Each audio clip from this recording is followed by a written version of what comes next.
Hello everyone, I'm Rebecca Joanne Herron. This is the course project for Medical Terminology Spring 2021. I chose to do my presentation on rabies, and this is going to be an in-depth look at its disease state. So the first thing that's probably going to come to your mind is, why did I choose rabies? Well, I'm a zookeeper at Jacksonville Zoo and Gardens. While I work mostly with birds, I also work with bats, skunks, and other small mammals. I've actually received the pre-exposure prophylaxis for the rabies virus, so it kind of caught my interest. But a lot of people have heard of the rabies virus, especially when you ask them to name a zoonotic disease. It's the first one that pops into their mind, but a lot of people really don't know that much about it, and I thought it would be really interesting to share what I know and what I've learned researching it. The rabies disease is actually caused by a viral infection of the rabies virus. This virus is in the Rhabdovirus family and the Lacinovirus genus. There are actually different strands of the rabies virus that are unique to their particular vectors, but they all function in the same way, and they generally have the same look. If you look into the upper right diagram here, there's an illustration that kind of shows what they look like. They have an envelope that helps protect them, as well as lots of these appendages that really help them attach to nervous tissue. The way this virus infects an individual is usually through some sort of direct contact. It's usually contact with saliva, nervous system tissues, or virus particles that have become aerosolized. So the most common mode of transmission for the rabies virus is probably the one that everyone's the most familiar with. And that's, of course, animal bites. An animal bites you, and they actually pass the virus onto you through their saliva. Generally, these are puncture wounds, but they could also be lacerations. They don't necessarily have to be from a bite. It could also be from a scratch as well. Anything that leads to broken skin. There are other modes of transmission for the rabies virus. Generally, this means that the virus is coming in contact with some sort of mucosal membrane. These mucosal membranes could be from the oral cavity or nasal cavities, but also can include the eyes and the tear ducts. Early on, too, there were medical reports of people contracting the rabies virus from organ transplants and blood transfusions, but with modern screenings, that's no longer a concern. The viral spread begins at the initial wound site. From there, it attaches to motor and sensory axons of proximal peripheral neurons. At this point, the progression is slow, moving only about 12 to 24 millimeters a day. However, as the virus continues to travel up those peripheral neurons, it eventually reaches the spinal cord. Once at the spinal cord, there's a rapid increase in viral replication, and the disease spreads somewhere between 200 to 400 millimeters a day. As it continues up the spinal cord, it'll eventually reach the central nervous system. The hindbrain, which includes the cerebellum, the pons, and the medulla oblongata, is the virus's primary target. This is because this is the center of the brain that can lead to increased aggression. Lastly, the virus spreads down into the salivary glands in preparation for the shedding phase. The incubation period for the rabies virus can range anywhere from a few days to several years. Typically, though, 3 to 8 weeks after the initial incident, the initial direct contact with the virus is pretty average. The longest recorded incubation period, though, was estimated at 25 years from a man in India. The variation in the incubation periods can be caused by a couple of different factors. Any prior immunity one has is definitely going to help slow the spread, but also, too, the amount of the viral load inserted into the body during that initial incident or the initial direct contact. And then two, how distal the wound is from the central nervous system. A bite to the neck or the face is definitely going to affect the central nervous system much quicker than one from the hands or the feet. The early symptoms of rabies are all very flu-like. They include cephalalgia, nausea, malaise, fever, and emesis. But the first distinguishing characteristic is the paresthesia at the wound site.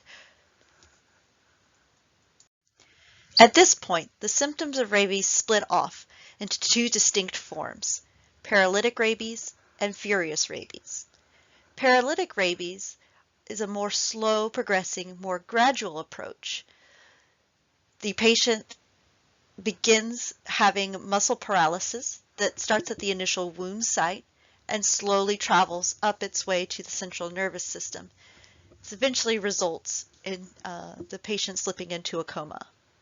Furious rabies, however, is the more stereotypical rabies symptoms that everyone thinks of, with the hyperactivity, the hyperaggression.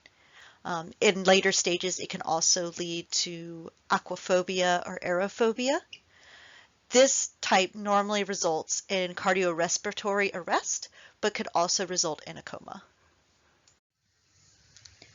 Once that initial symptom of paresthesia at the wound site occurs, rabies is virtually 100% fatal. There is no stopping its progression. There is no cure. It will kill you. Sorry about that last slide there. That got a little dark. But it's true. Rabies has a surprisingly high mortality rate and is nothing to play around with. Moving forward, though, diagnostically, there's not a single test that can effectively rule out rabies. Your doctor is going to need to run several tests on your spinal fluid, your saliva, and serum to check for the presence of the virus. Additional skin biopsies from the back of the neck and checking hair follicles may also provide useful. Doctors may also need to rule out other diseases that have similar symptoms. Tetanus, botulism, and Guillain-Barré syndrome are some good examples. Another thing that would be extremely useful is if you're able to get the suspected animal and quarantine them for 10 days to see if they present symptoms. Higher risk animals, ones that are showing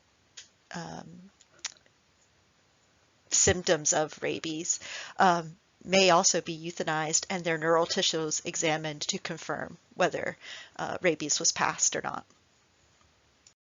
Once the disease is established and has a strong foothold, doctors really can only provide supportive and palliative care to the patient.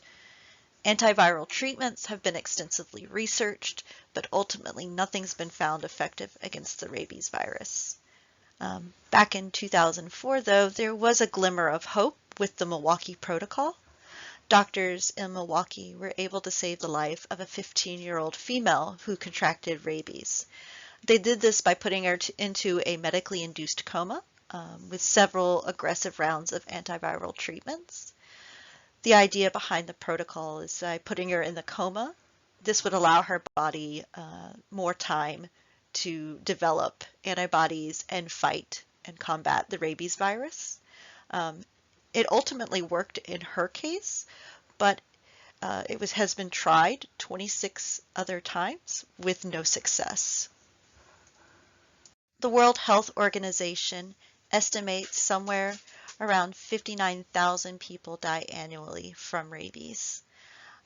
Rabies is found on all the human-populated continents, basically everywhere but Antarctica, with 95% of deaths occurring in Asia and Africa. 80% of all cases of rabies also occur in rural communities. If you look over here on the diagram on the left, you can see with the darker colors where the high-risk areas are. Florida and the United States is considered to be a low risk for rabies. The CDC reports that rabies is on the decline in the U.S. In the early 1900s, it is estimated that over 100 deaths per year were caused by rabies. However, in the period between 1960 and 2018, less than 2 deaths per year were recorded, with only 27 cases being reported in the United States. Several reasons could be attributed for this decline. This could be increased in public awareness and education on rabies, successful animal control and public health surveillance, and also the availability of vaccines for both humans and animals. Almost all mammals can become vectors for the rabies virus. The most common domestic animals that can contract it are, of course, our household pets, domestic dogs and cats. Livestock also are susceptible to the virus. Outside of the US, domestic dog attacks account for nearly 90% of all rabies cases. Inside the United States, though, wildlife are the most common rabies vectors. These include skunks, foxes, bats, and raccoons. Bats are thought to be the leading source of rabies, not because they're more susceptible to the virus, but because their bites tend to be very minuscule and often go unnoticed. Just a really interesting side note is that Virginia opossums cannot contract rabies, even though they may look like they have it at times. They have a relatively low body temperature, which makes the replication of the virus nearly impossible. While rabies may have an alarmingly high mortality rate, it is nearly always preventable if treated early enough. Best practices is to treat every animal bite as if the animal could have rabies.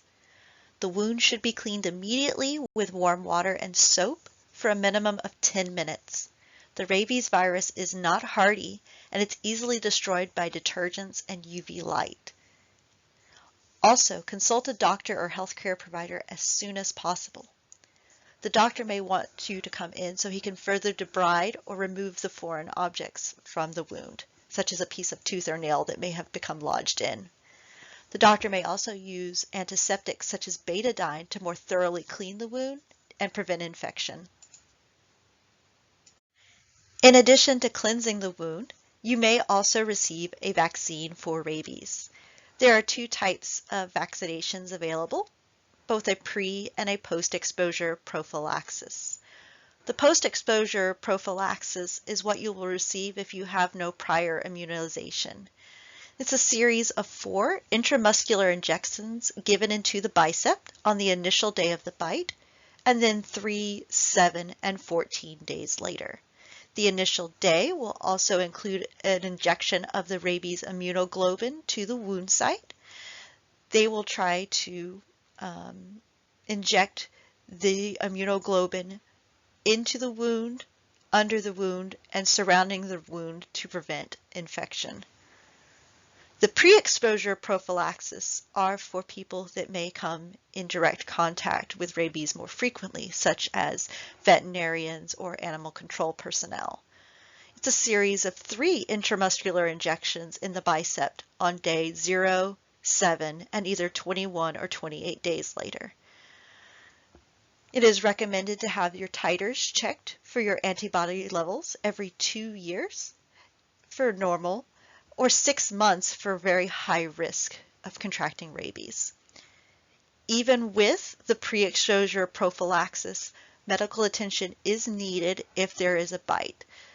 The pre-exposure just eliminates a round of the injection, and also the immunoglobulin to the wound site is no longer necessary. Rabies is considered under control in most of the Western world. In particular regions, certain strains of the virus have been completely eradicated, such as the fox strand of rabies in Europe. One goal looking forward is expanding this control of the disease to more rural and underdeveloped areas, such as Africa and Asia, where most of the worldwide deaths from rabies occur. Other research avenues that could be explored are studies to look at how the virus evades the immune system's response, and also stopping the virus's progression once it's been established and helping patients recover. One of the ongoing challenges, though, is that rabies is considered to be under control. More focus will be on more virulent and less controlled viruses, such as Ebola, and less on rabies. And this concludes my presentation. I want to thank you guys for coming along with me, and I hope that you learned something about the rabies virus or the rabies disease. If you have any additional questions or comments, feel free to reach out to me. The best way to reach me is at my email address listed below, rjyeomans@gmail.com. I'll try to get back to you as soon as I can.